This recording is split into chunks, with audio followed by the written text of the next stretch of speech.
You're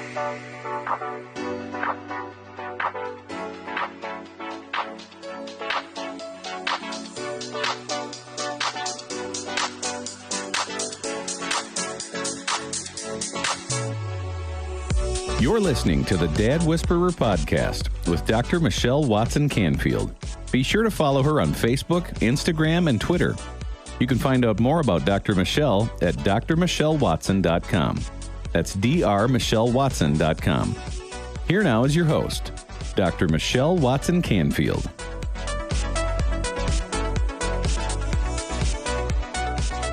Hello, everyone. Welcome back to the Dad Whisperer podcast. I'm your host, Dr. Michelle Watson Canfield.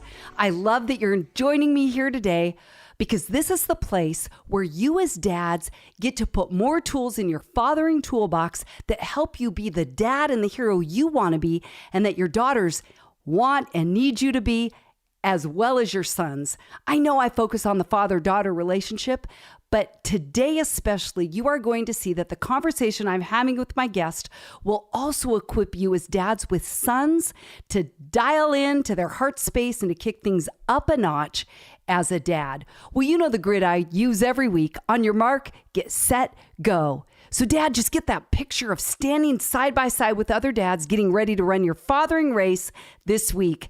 I'm on the sidelines as your coach, cheering you on and saying, on your mark, get set, go. On your mark is the topic or the theme. Get set. I'm going to fill that in with stories and stats. Go. Always giving you practical action steps so that you can put your love for your kids into action. Well, today I have a guest joining me. Again, one of my favorites. This is a return guest. None other than my husband, Dr. Ken Canfield. Welcome. Hey, thank you. It's good to be with you on this broadcast. And you've come all the way across the country to join me.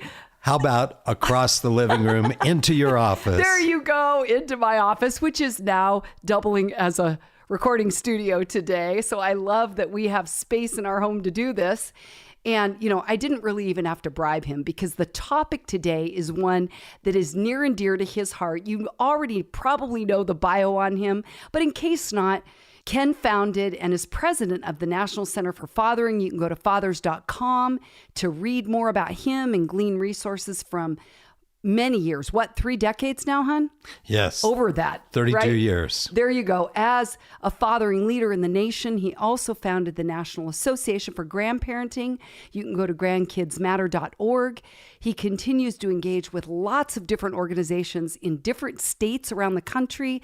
He's written, 12, 13 books, all focused on fathering and grandparenting. He's a national and international leader in the area of fathering. So who better to talk about fathering than you? So Ken, I'm so glad you're here. Well, and you should say one of my biggest assets is I'm engaged in another way and now married to Dr. Michelle Watson Canfield, who leads the effort of connecting dads' hearts to their daughters. And this is so, so important. So we're going to talk specifically about that and then broaden it to include every dad, granddad, and listen closely, father figure. Because we have an epidemic worldwide. We need more fatherfulness and richness to invest in the next generation. And I love how you said fatherfulness. That's one of those words and terms that you've coined that I've loved because it's in counter and contrast, and it really is an antidote to fatherlessness. Oh, yeah. Let's get rid of the deadbeat dad, the fatherlessness. What child raises his hand and says, I want to be fatherless? They don't.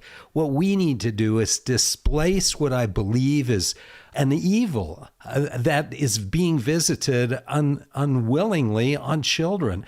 And you as a father can be a difference maker, particularly in your extended family, because there are fatherless children in your neighborhood, in your extended family. So let's get going. Okay, well, on your mark today, the title of today's talk is 3 Hallmarks of Hope-Filled Fathers.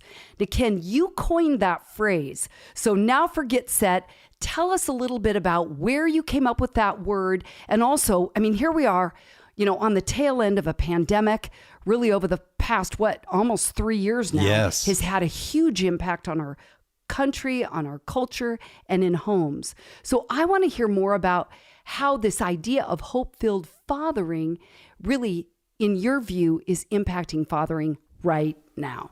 Well, two things. First of all, we know we've been under a stressful environment, particularly in the pandemic. And so I began to look at all the fathering measures I'd collected, and I also studied Dr. Chan Hellman's The Science of Hope. This guy is a forerunner that really has put together a simple metric to determine hopefulness and contrasted to hopelessness.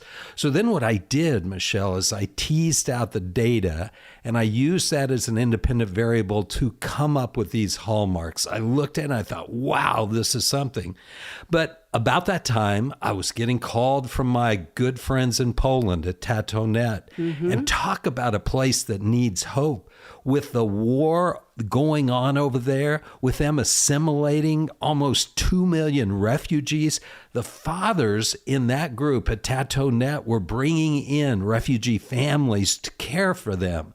And so this was timely for them as it is for us. And so I think hopefulness is a worldwide opportunity for us, dads, to really sow into our children and those around us with attributes that will give them strengths. Yeah, so you were just there a couple of months ago, face to face with fathers, encouraging these dads and saying, you know, the nations of the world are watching you, and the way you're stepping in to bring hope to these really refugees that don't have dads now, many of them back in their country. A war. Yeah, fighting in a war. They've lost them. Yes. And I love that about you, Kim, because really this is the truth of you behind closed doors, not just what you see in the front, is you are a man who personally carries hope. And so you're talking about something that you live. So share more about even what's happening in some other states right now in our country in relation to this concept of hope-filled fathers. You're going to see this idea, this asset of hope rise. In fact, the book of Dr. Hellman's, the title is Hope Rising. Why? Because if you can fix your eyes on hopefulness and then have a plan, and this isn't an ethereal kind of cloud in the air or a mirage you're running to. No, there are specific strategies that build hope. Now, right now, certain states in the United States are using the hope metric to measure their effectiveness in other programs too. So you're going to hear more about this. But let me just zero in, Michelle. I'm talking about you dads who are separated from your children, who are going through difficulties. I know listening and watching Michelle work with many of you fathers who have daughters that are going through tough stuff. You know, it's not just TikTok, it's what's up and how is this all happening? Because I've been trying to do the right things. This is why establishing hope and pathways to strengthen that will set you in a positive place and be a beacon of light during whatever you're facing today or in the near future. Now, you may be asking yourself, if you're listening, like, what is a hope-filled father? How do you define that? So throughout our conversation, Ken's going to be unpacking more of what that means so that really by the end of this interview and our discussion, you'll know 3 hallmarks so that you can be a hope-filled father. But let me just begin, Ken, now. Well, not really begin, but continue the conversation by asking you, how have you tested this premise, as you call it, of hopeful fathering? Because you talk about 2 key ways that a father can express hope to his kids.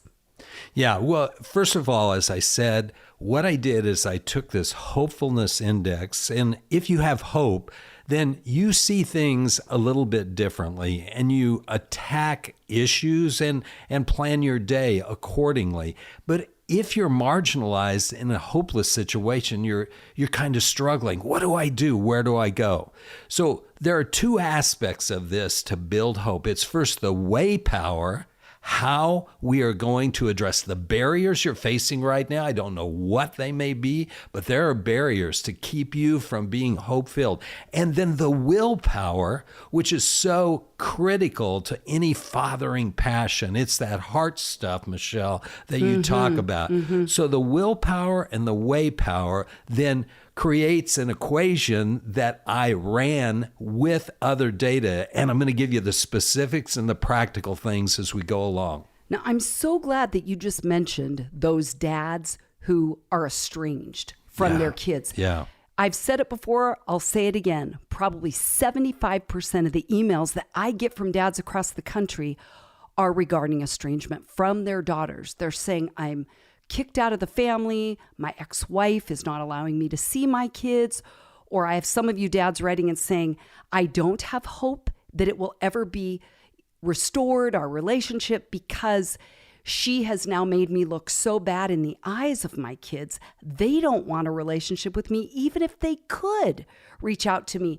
And I know some of you feel gut punched because you don't know the way, or you don't have, as you call it, way power. You don't feel empowered to find or navigate a way back to your kids' lives.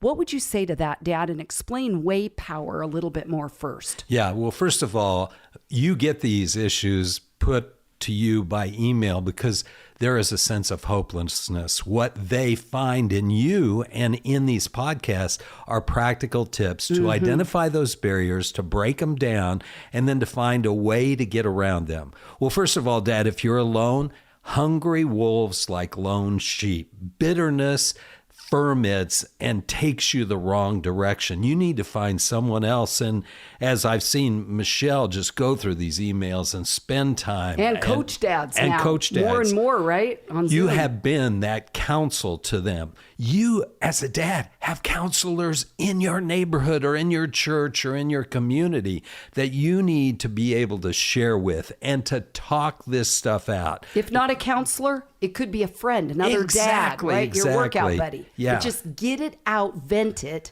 Don't hold it in, because I love that you're bringing up this concept, Ken, of resentment. Yes. Because resentment counters hope. Oh, it does. If there is a negative thing that takes away the positivism of hope, it's just that bitterness, angst, anger. You know, I've dealt with that somewhat myself, not just with the passing unexpectedly of my wife, but also as I have reared children through the life course. I mean, teenage years are not cakewalks. Come on, Gray guys. hairs start then. And that's where I see mothers willing to disclose and be vulnerable because they need help. Guys, we're not much different. We have to find those battle buddies that we can share with. And if it's a formal counselor, awesome. Go for it, or a pastoral counselor. Just be sure to get that stuff out. And then those barriers will become very clear. And the reflection of somebody just listening will also help you understand how the way power must be brought to the forefront in addressing whatever barrier that you may face with your daughter or with your son right now. And one of the things we've talked about, Ken, in light of this idea of how do you have way power, is attuning to where your daughter, your son is at.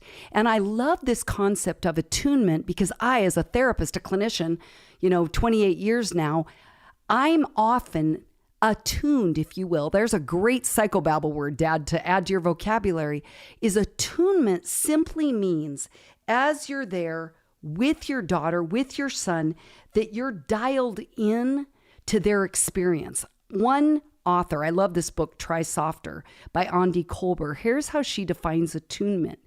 It's an awareness and an attendance to your present experience. So a dad, if you want to find a way to connect with your kids and you're full of bitterness or anger toward your ex-wife or toward some other coach that has dissed on your kid or whatever it is you're holding, is finding a way to, as best you can, leave that at the door so that you stay present with what your daughter or son is going through, rather than being that dad, as we've all heard, the ones that while your kid is out on the field, they're on softball tournament, and you're on the side, and now the coach is having to manage you more than your child, is really being aware to attune to where your child, your daughter, your son is at, is a key part of increasing way power. What would you add to that? Well, I would say you're spot on. And as a musician, you know this.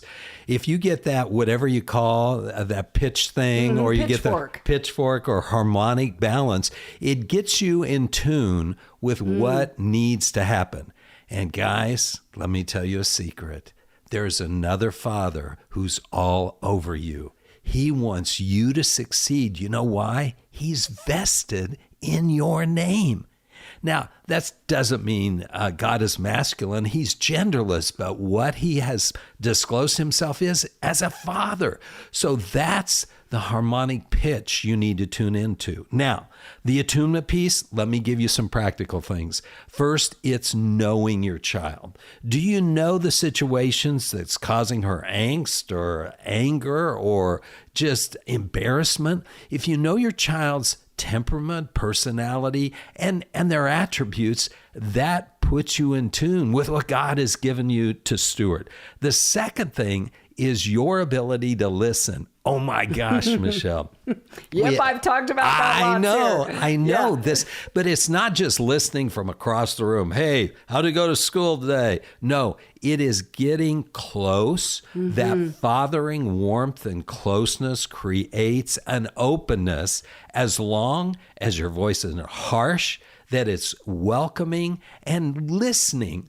And listening means twice as much as you're speaking, because I can tell you this, they know what you're thinking. You know, truth be told, your children have observed your behavior. In some ways, they're smarter than you. Not really, but you know what I mean. They've been around. They pick things up. The third thing I would say is this, and this is the attunement. It's so key. There's something in the marital bond. Now, don't get wacky here.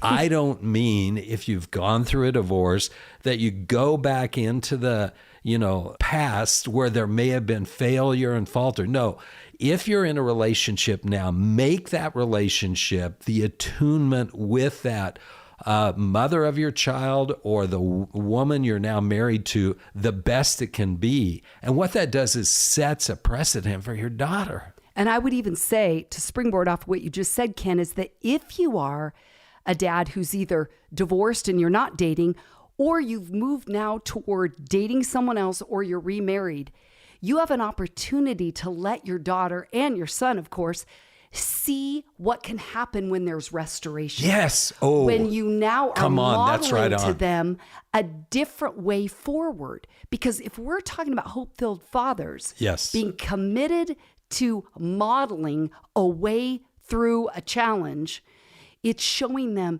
that you can get back up again. Yes. You can move forward. Overcome. Yep. And this is a little side thing. Be really careful how you speak about her mom or his mom. Oh, of your course. daughter and your son, because you already know this. I'm just reminding you, Ken's just reminding you that that's their mom. Yes. And so when you speak negatively about your ex, they're internalizing that negativity. And really a theme today we're talking about hope is how do you move in a positive direction forward despite what's happened in the past? Hey, just for you guys, you have allies. If anything Michelle and I have done over the years is say to moms, look, do not be disrespectful or say bad things. I don't care what their father has done. If you can take the high road, you can bring healing to them in light of what may be aberrant, unhealthy behavior. So we need to flip that as we talk about their mothers. So those three were contributors to attunement. Okay, before we take a break, what do you want to say about willpower? We really broke down way power,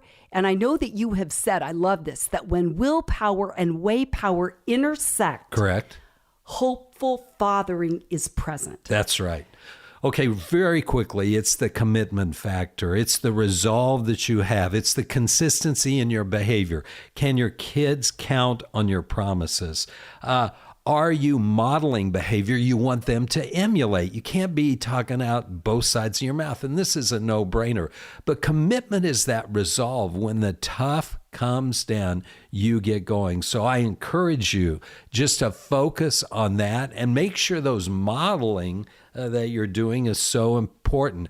Now, commitment joined to attunement produces joy. Oh, that's one of my favorite words. All right. So we'll get to that after the break, or do you want me to go now? No, go now. Okay. Go now. Okay. Joy is the celebration. Joy is the showing affection. Joy is the touch. Joy is the stuff that when you give a blessing, you do it with an endearing, celebratory mood. And that is critical. When you mix these three together, attunement, commitment, and joy, you are bringing winds of hope to whatever situation. So I know that may be tough, particularly if you're fighting through some difficult issues, but in doing so and looking for times to celebrate your privilege of being a dad and thank your children, even though they may not be thankful, that's bringing joy to the forefront. And I love how our friend Jim Wilder says it. Joy is simply you're happy to see me. So Dad, be mindful of the fact that you instill hope in your kids when you have joy on your face when they come in the room. And now before we take a break, I just want to underscore the fact that the first hallmark of a hope-filled father is commitment. Ken's just talked about that. We're going to give you 2 more when we come back after the break. We'll be right back.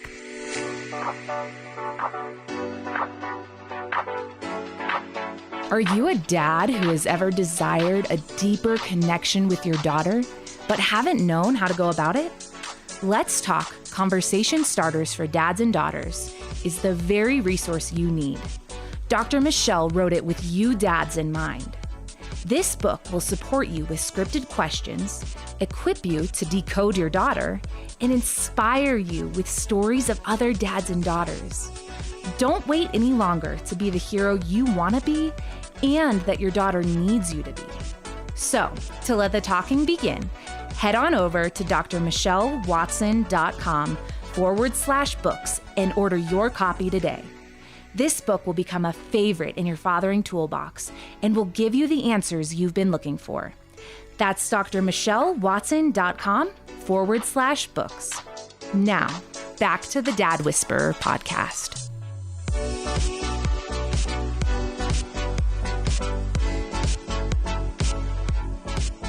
Welcome back. I'm here with one of my all-time favorite guests, Dr. Ken Canfield, my husband, a man I deeply admire and respect, and did years before we ever got married. So it is such a joy to have him here as we are talking about 3 hallmarks of hope-filled fathers. So the first hallmark, Ken, that you said before the break to being a hope-filled father is? Commitment. Okay, number 2. Attunement. Okay, we've been talking about that already. Say more about how attunement is a benefit to kids who have a hope-filled father. Well, what it does is it brings the relational factor to the forefront. You can't be attuned to your child if you don't know what they're doing, what they're struggling with, or what they're embarrassed about. Attunement knows what to do when a certain presentation comes to you by your child. Okay, but really, so many dads tell me, I don't know what to do when they present with something. Okay, well, you have feed-in factors. You can see where they're spending their time, what screens are they watching, what's their relationship with their mother, what about the siblings, what she's struggling with in school, what are her relational qualities as she would determine them with the friends she has. That's getting into the knowledge. And there are a lot of people that will help, coaches, teachers, friends, that you can gain insight from. Mom, ex-wife. Yes, an all aunt, of those. Grandparents. Grandparents, yes. come on. Grandparents see things you will not see. And so that generativity can be an asset for you and the extended family, aunts, uncles. Yeah. You know, I just had a dad reach out to me a couple months ago and say, I now have a regular pattern of doing the very thing you told me to do. So it's like, thanks, Dr. Michelle. I've carried this one all the way, hit a home run, where I have an annual pattern. Actually, he does it more than once a year, but here we are at the start of a year, February. Dad, take your daughter out this week. We're new enough in the year to do this. Ask her on a scale of 0 to 10, how am I doing as your dad? And then follow it up with, are we as close as you want us to be? Oh, my. And then number 3, what could I do to be a better dad to you right now so that we can be closer? So just 0 to 10, how am I doing? So really, that's vulnerability, right? Attunement. saying, I'm going to open up the conversation to say, how do you think I'm doing? Whereas I think some dads say, I don't want the feedback, right? I'm the dad. This is all I can give. But to open up that conversation with each one of your kids, how am I doing 0 to 10 as your dad? Number 2, what are we as close as you want us to be? You know, what would that look like? Right. And number 3, what do you need more from in terms of what I give or don't give to you? What do I need to change? What do I need to course correct so that we can be closer? So I see a 3-year-old daughter saying, how am I doing? Oh, Dad, you're wonderful. What can I do better? Oh, give me more candy. Number 3, you know, so more kisses, but as your say. children mature, this becomes more challenging. Absolutely. The vulnerability that you're talking about is simply, Dad, take off any masks that are there. Come on. And if you do that, your daughter or your son will take off their masks. Come on. Those stories, which you're living history. Yeah. Now, it doesn't mean that you get into some thing vulnerable, of your inappropriate or too heavy for them. Your financial distress or decisions. But what it means as you do what Michelle just suggested is that you're an open-hearted guy. Oh, I love that. And an open-hearted father brings open hearts to those in his household. Which increases hope. Yes. Because that is a positive investment in saying we're going to keep things out in the open. Yes. And that does breathe life and breath and hope into a family because it means that things aren't just being stuffed away. Right, right. And this idea of attunement, this is kind of one of these psychology kind of concepts of, it's called co-regulation. Now, some of you dads might be like, oh my goodness, she's getting a little off in the weeds here. But I want you to hear this from my heart as a clinician to you, is that when your daughter or son is dysregulated, okay, we all know what that means. Some of you know exactly what I'm talking about. You might have had a meltdown today or a blow up as a dad. But when we're in the presence of another, we can adjust our bodies, our senses, regulate to the person with us. Sure do. Who's teaching us then how to ground, how to calm, how to breathe. And so as you bring more positivity to your relationship with your daughter, with your son, that co-regulation, your daughter will pace more with you as you're bringing more positivity, more perspective to your home. You know, it reminds me of the consistency factor, and this is what it is. You're the Rock of Gibraltar. That means you're a reference point. As your child goes out into the world, they're going to face trauma. God, protect them, because you don't want them to be overwhelmed. But if they know where the Rock of Gibraltar is as a reference point, they have a way to get back home. And so and I know you're more than a rock. You're a living expression of who God is in a powerful way, more so than any other. Because again, you're an extension of another father. Oh, I just love this. So doing what Michelle suggested will set you in the best possible place for your children to thrive. And that's what we want. Flourishing, thriving, hope-filled children. And if some of you dads are listening saying, how can I be a rock of Gibraltar to my kids? I'm falling apart right now, or I'm grieving the loss of a marriage or the loss of my family or loss of a job or loss of a relationship. Is that remember that you getting your feet grounded on the rock, which we know, for those of you listening that aren't into the Bible, I'm not trying to, either as Ken, just thump you here with the word, but knowing that there is a power greater than yourself. Sure. We're talking about way power, willpower. Let's talk about capital P power, that when you don't have strength, you're yoked to Jesus, who says, you're yoked to me. My yoke is easy. My burden is light. I got you. Yes. I got you. And so you're not alone. And I want to add too that an acronym I've heard before for hope that I've brought to my counseling clients is hold on, pain ends. Right. HOPE. So Dad, that might be a word that you need to take in today, that it might feel like you're in a place where it doesn't feel like the struggle is going to ever end, or your daughter or son are never going to come back to you. Or maybe your kids are in a hard place. That might be a practical way to encourage them. Remember to hold on. Pain ends. Well, and let's just expand that, because it's so good. You may not be struggling. You may be a preventive dad looking ahead, but just remember, half of your fathering is just showing up. Okay? Yeah. You can't resist that. And then secondly, if you are struggling, find someone to hold up your hands. Yeah. Because if you do that, then you will see the tide turn, the battle change. And I believe that HOPE acronym, that's powerful. Say that again. Hold on, pain ends. Got it. And remember, Dad, you don't have to fix it. So if your daughter or son is in a tough place and you want to fix it, you want to make it better, because of course you don't want to see them struggle, but remember that a caterpillar turns into a butterfly by the struggle of breaking out of the cocoon. That's how the blood flow goes to the ends of the wings so that little caterpillar becomes a butterfly. It can take off. Yes. So the struggle is important. Yeah. But reminding your kids, hope is on the other side of this mountain. Don't stop. I'm with you. I'm walking with you. And that is attunement at its very best. Okay, number 3. First, again, Commitment. hallmark.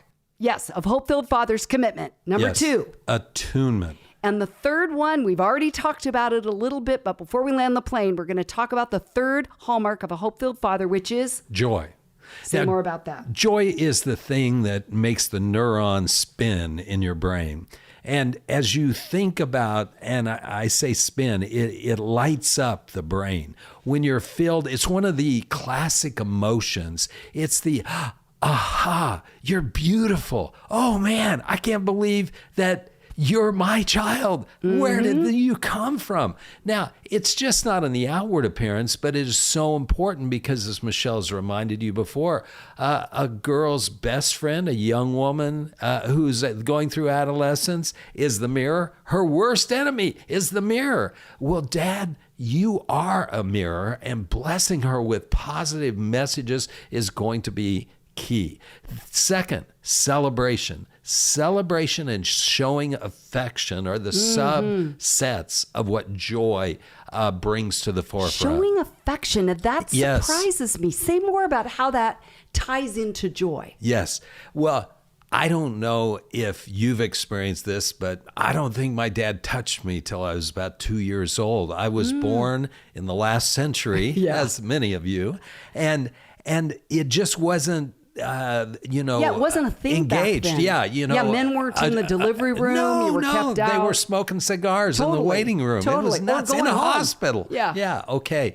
So it may be hard, this touch, but the importance of having affection, not just in words, verbally, that's important, but with touch and an openness to give a hug, a high five, or how are you doing, with a smile-filled face. Okay. I'm going to bridge off of that smile-filled face and say, remember, dads, that laughter increases social bonding and interactions. Yes. Because neuroscientists have confirmed that when we laugh, that chemicals are released in our brain that increase oxytocin, which is the bonding hormone. Yes. So if you want to increase joy, find ways to laugh with your kids. Yes, Like you said, it puts a smile on your face. So find ways. If you even have to literally sit at your computer and in your search engine just put laughter videos. Yes. Or funny videos, you could look at them together on your phone and laugh uproariously. Play games. Do things that bring joy in that way, because that will bring hope to your home. Absolutely. Okay. Oh my goodness. We could be talking about this, couldn't we, for so much longer? Yes. But I wanted you to get to that third one, Kim, because I had read something you'd written, again, wasn't it the president of Poland on all of what you had done? It was a review of Tattoo.net submitted to them as they are looking at investing and fathering in the same way that we're trying to do that here in America. And you said it was an unexpected finding in your research. Yes. This piece about joy. So dads, I wanted you to hear this from Ken, as this is a fresh area of interest for him, so that if you want to be a hope-filled father, the 3 ways are commitment, attunement, and joy. Yes. And that will increase hope in your home. And remember that Ken and I are here for you. We are championing you. Go to fathers.com. You can read more about Ken, what resource. They have tons of free resources, as I do also on my website, drmichellewatson.com. Well, dads, As always, we just love having you here. I say we this time because I have Ken with me, and I'm Dr. Michelle Watson, the Dad Whisperer, signing off and encouraging you, Dad, to make today a day where you intentionally and consistently invest in pursuing your daughter's heart and your son's heart. Go, Dads. Thanks for joining us for another edition of the Dad Whisperer podcast with Dr. Michelle Watson Canfield. To find out how you can invite Dr. Michelle for your next event, go to drmichellewatson.com and click on the speaking tab. That's drmichellewatson.com. Dr. Michelle loves bringing practical insights she gleaned over the past few decades to audiences of teenagers, young adults, men's groups, or women's forums. Once again, go to drmichellewatson.com. That's drmichellewatson.com for more information on the books, resources, and blogs that she has available. Remember, you can listen to the Dad Whisperer podcast on Stitcher, Spotify, Google Play, and Apple Podcasts. And we'd appreciate it if you'd subscribe and leave us a review. Thanks for joining us today, and we'll see you again on the next edition of the Dad Whisperer podcast with Dr. Michelle Watson Canfield.